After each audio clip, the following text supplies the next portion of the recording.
Oi gente, tudo bem? Aqui é a professora Juliana e a gente tá aqui de volta para menos uma aula de biologia. Hoje a gente vai estudar os vírus, ver umas características importantes e doenças que são muito importantes que eles causam. Vamos lá? Bom, gente, continuando então as aulas de biologia, nós vamos falar hoje sobre os vírus. Bom, nas aulas anteriores, eu comentei para vocês alguns critérios dos seres vivos, E um dos critérios muito importantes era a célula, a presença de células. Porém, os vírus, eles são um ser que é um pouco polêmico, porque eles são acelulares. Ou seja, eles não possuem células. Isso significa que eles são seres não vivos? Ninguém sabe ainda. Alguns cientistas chamam eles apenas de partículas. Então, eles seriam partículas que são infectantes. Outros cientistas acham que eles realmente são seres vivos e tem uma classificação própria para eles.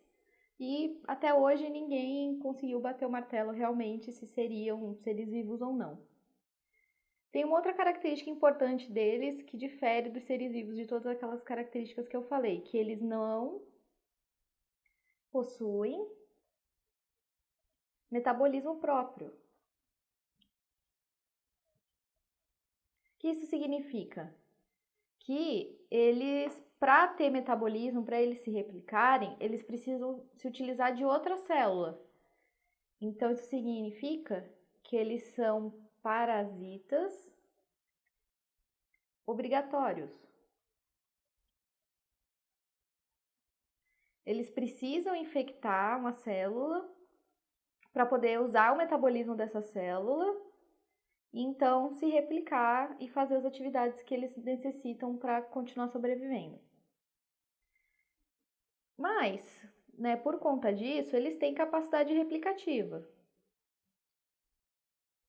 Então, em teoria, eles não têm célula, eles não têm metabolismo, mas eles se reproduzem, eles se replicam, utilizando a maquinaria da célula hospedeira, e isso gera a controvérsia toda se eles seriam seres vivos ou não. Outra característica bastante importante dos vírus é o tamanho. Então, eles têm o tamanho muito reduzido, eles são muito pequenos. Na imagem a seguir, aqui, a gente pode ver um glóbulo vermelho, uma célula sanguínea. Em roxo seria uma bactéria comum. E aqui, bem do ladinho da bactéria, seriam diferentes tipos de vírus. Então, eles são bem menores que uma bactéria que já é bem pequena. Então, eles são organismos, seres, partículas, que são bem pequenos. Bom, como é que é a estrutura de um vírus? Então, primariamente, os vírus eles têm uma cápsula proteica, chamada de capsídio. E essa cápsula, ela é feita de proteínas próprias dos vírus, que se chama capsômero. E esses capsômeros, eles são próprios de cada tipo de vírus, Então, dependendo do vírus, ele vai ter um tipo de capsômero e vai formar um capsídio diferente. E eles também têm material genético.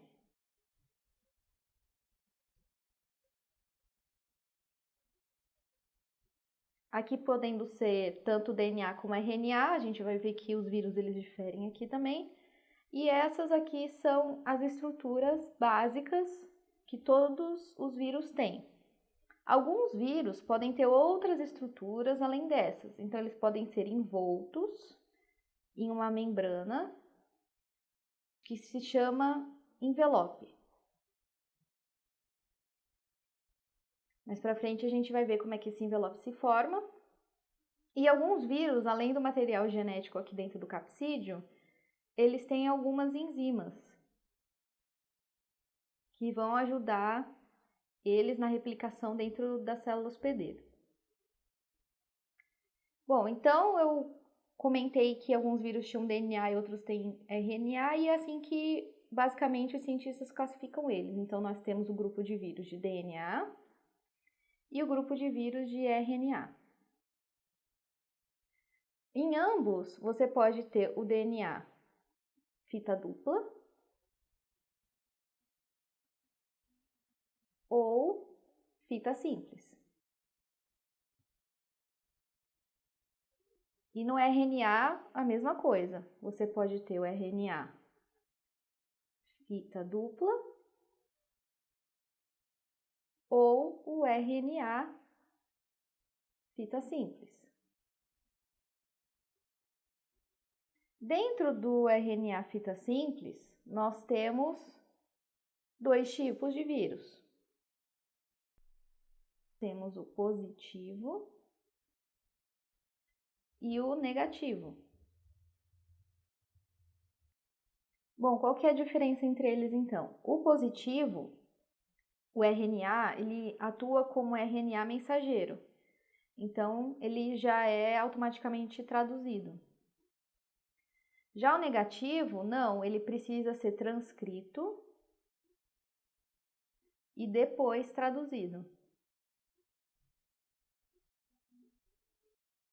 O RNA positivo, ele também pode ser do tipo transcriptase reversa. O que isso significa? Esses tipos de vírus, né, ele tem o RNA, e utilizando essa enzima da transcriptase reversa, ele transforma esse RNA em DNA dentro da célula do hospedeiro. E é esse DNA que vai ser integrado à célula do hospedeiro para poder fazer a replicação do vírus. Da mesma forma, o DNA fita dupla, ele pode apresentar também a transcriptase reversa.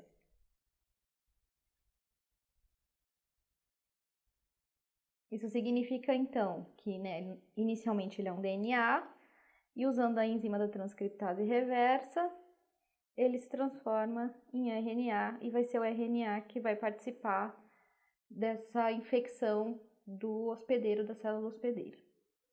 Bom, como os vírus se reproduzem então, né? Como é que acontece essa questão da infecção viral? Eu vou usar um exemplo muito conhecido, que é o do bacteriófago, que é um vírus especializado em infectar bactérias. Então, aqui tem o bacteriófago e a bactéria. Então, a primeira coisa que acontece é o contato. Então, esse vírus ele vai entrar em contato com essa bactéria num mecanismo que a gente chama, né, de chave fechadura. O que isso significa? Que esse vírus ele é específico para infectar bactérias, ele não vai infectar outros tipos de célula. Então, assim, uma chave só abre um tipo de fechadura. E é por isso que esse mecanismo tem esse nome. A segunda etapa, então, é a infecção. Então, o vírus, ele injeta o DNA dele na célula para que, ou o RNA, né, no caso, para que esse material genético possa controlar o metabolismo dessa célula. Na terceira etapa, então, né, o DNA do vírus, que está aqui, né, ele vai ser incorporado à célula do hospedeiro. Então, esse DNA, ele vai, nesse caso, se juntar ao cromossomo da bactéria e vai formar um cromossomo único. Essa bactéria, então, ela vai se replicar, né, junto com o DNA viral, então, duplicação. Então, tanto o DNA da bactéria quanto o DNA do vírus vão se replicar aqui. Nessa etapa, a bactéria vive a vida dela como se nada tivesse acontecido, não tem nenhum prejuízo para a bactéria.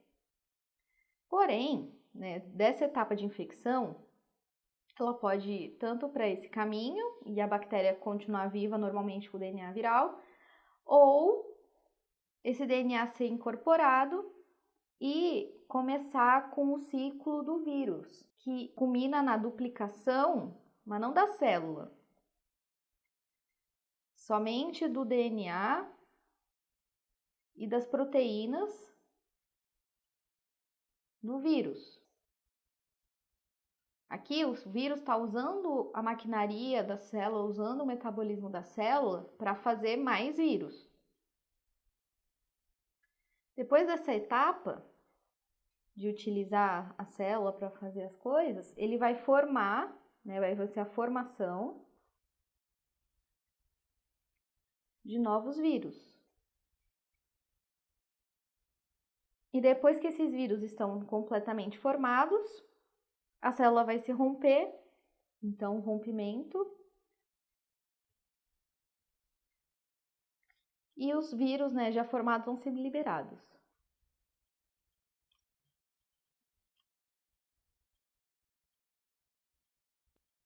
Esse ciclo, ele é conhecido como ciclo lítico. Então, é o ciclo que vai culminar na liberação, no rompimento da célula e liberação dos vírus. Esse outro ciclo, do qual a bactéria permanece intacta e se duplicando, vivendo a vida normalmente, é o ciclo lisogênico.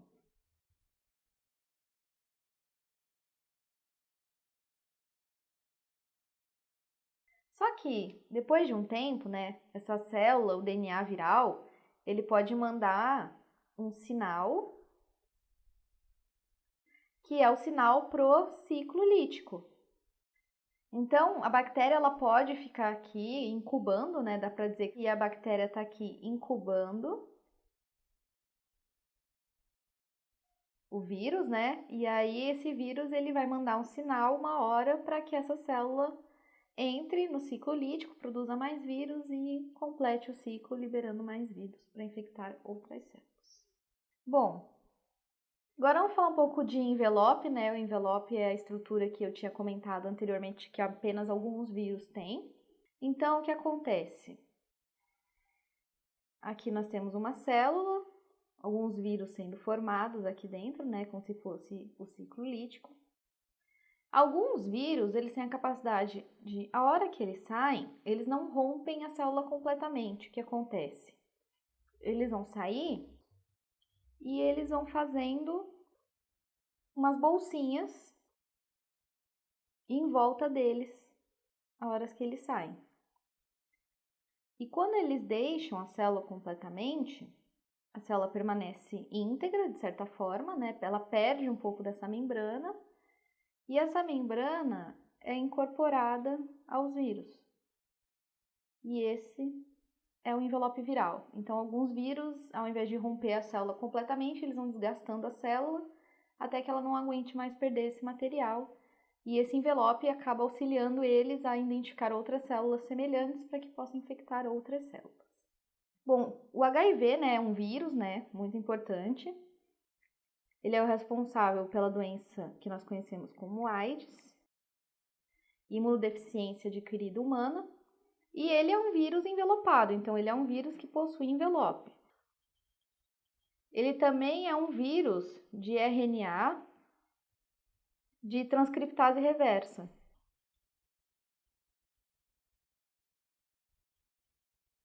Por isso eu comentei com vocês essa questão do RNA e transcriptase reversa. E por que isso é importante? Essa questão de transcriptase reversa dá o poder do vírus dele ser muito mutável. Então, é um vírus que é de difícil controle por causa disso. E por causa disso, tem muitos coquetéis diferentes para combater o vírus da AIDS. O que acontece, então, com o hospedeiro dessa doença? Então, o hospedeiro, né, a célula hospedeira, é uma célula muito importante para o nosso sistema imunológico, que é o linfócito T CD4+. Então, ele é uma célula que ele vai mediar várias funções do nosso sistema imunológico. E quando, né, o vírus ele vai infectar o linfócito, ele vai esgotando o linfócito naquela questão de sair o vírus com o envelope. Então, diversos linfócitos acabam morrendo. Isso significa que o nosso sistema imune fica suprimido.